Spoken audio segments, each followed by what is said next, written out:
Welcome back, Forgotten Crimes fans. Today, we are delving into the infamous and chilling case of Charles Manson, a man whose name has become synonymous with cult violence and one of the most notorious crime sprees in American history.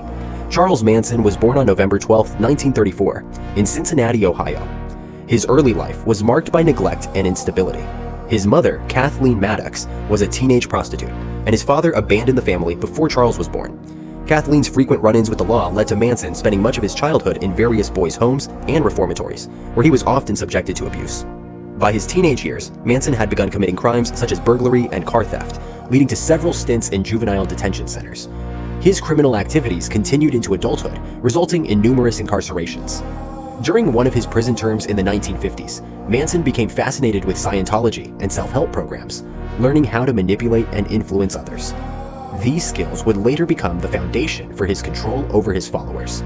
Upon his release from prison in 1967, Manson moved to San Francisco during the height of the counterculture movement. He soon gathered a group of devoted followers, mostly young women, who became known as the Manson family. Manson's charisma and persuasive abilities, combined with his interest in the emerging hippie culture, allowed him to attract and manipulate these followers. He preached a twisted philosophy that combined elements of Scientology, the Bible, and his own apocalyptic visions. Manson's apocalyptic beliefs centered around an impending racial war, which he called helter-skelter, a term he borrowed from the Beatles' song of the same name. He convinced his followers that this war would lead to a revolution, during which they would emerge as the dominant race. To instigate this war, Manson believed that they needed to commit a series of murders that would be blamed on African Americans, thus sparking the racial conflict. On the night of August 8, 1969, Manson sent a group of his followers, Charles Tex Watson, Susan Atkins, Patricia Krenwinkel, and Linda Kasabian, to the home of actress Sharon Tate and her husband, director Roman Polanski, in Los Angeles. Polanski was away in Europe at the time. The Manson family brutally murdered Tate, who was 8 months pregnant, along with her friends Jay Sebring, Abigail Folger, Wojciech Frykowski, and an 18-year-old visitor, Stephen Parent. The killers left the word pig scrawled in blood on the front door. The following night, Manson accompanied his followers, this time Watson, Krenwinkel, Leslie Van Houten, and Steve Clem Grogan, to the home of Leno and Rosemary LaBianca. Manson tied up the couple before leaving, instructing his followers to kill them.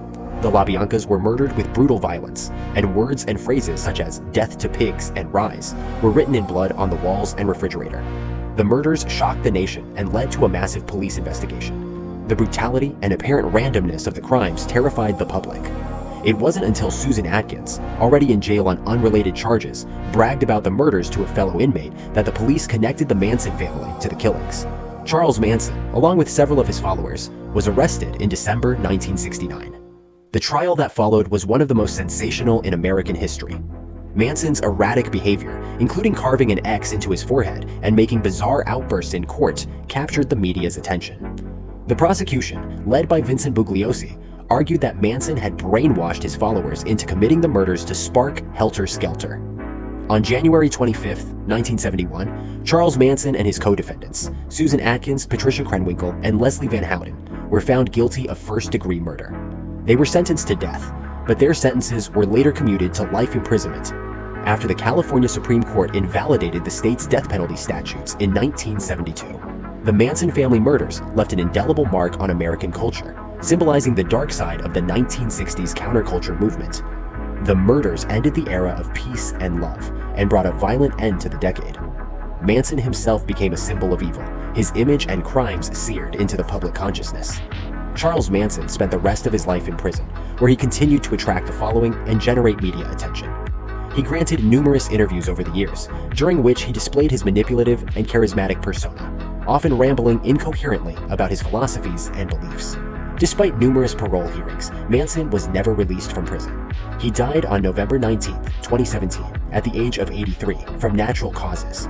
The Manson family murders have inspired countless books, documentaries, and films, further cementing their place in the annals of true crime history. The case has been studied extensively by criminologists, psychologists, and sociologists, seeking to understand the complex dynamics of cults and the factors that led to Manson's ability to manipulate and control his followers.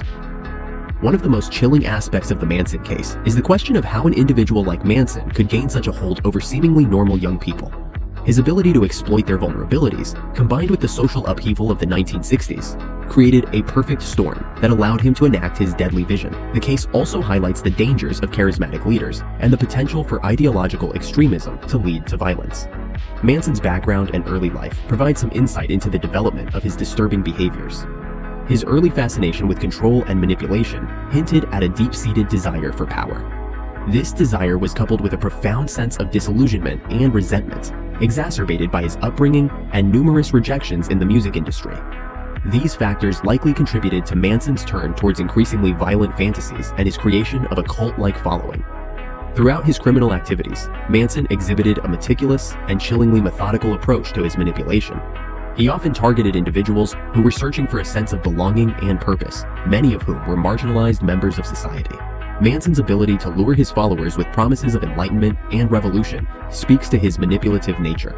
Once under his control, his followers were subjected to intense indoctrination, with Manson seeking to assert a complete dominance over them. Manson's capture and trial were a turning point in the public's understanding of the depths of human depravity.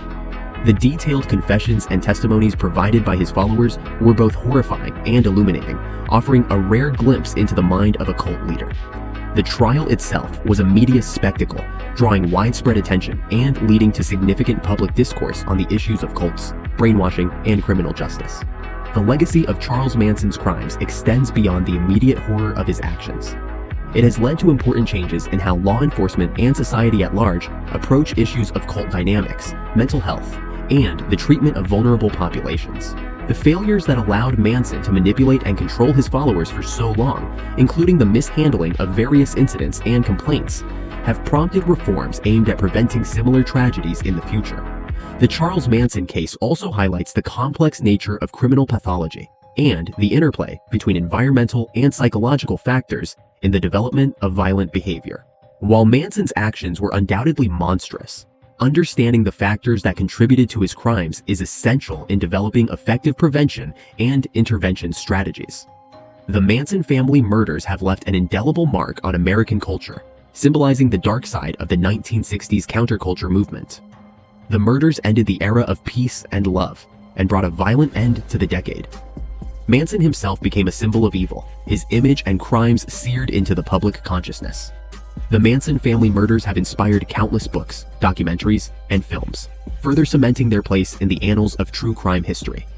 The case has been studied extensively by criminologists, psychologists, and sociologists, seeking to understand the complex dynamics of cults and the factors that led to Manson's ability to manipulate and control his followers. One of the most chilling aspects of the Manson case is the question of how an individual like Manson could gain such a hold over seemingly normal young people. His ability to exploit their vulnerabilities, combined with the social upheaval of the 1960s, created a perfect storm that allowed him to enact his deadly vision.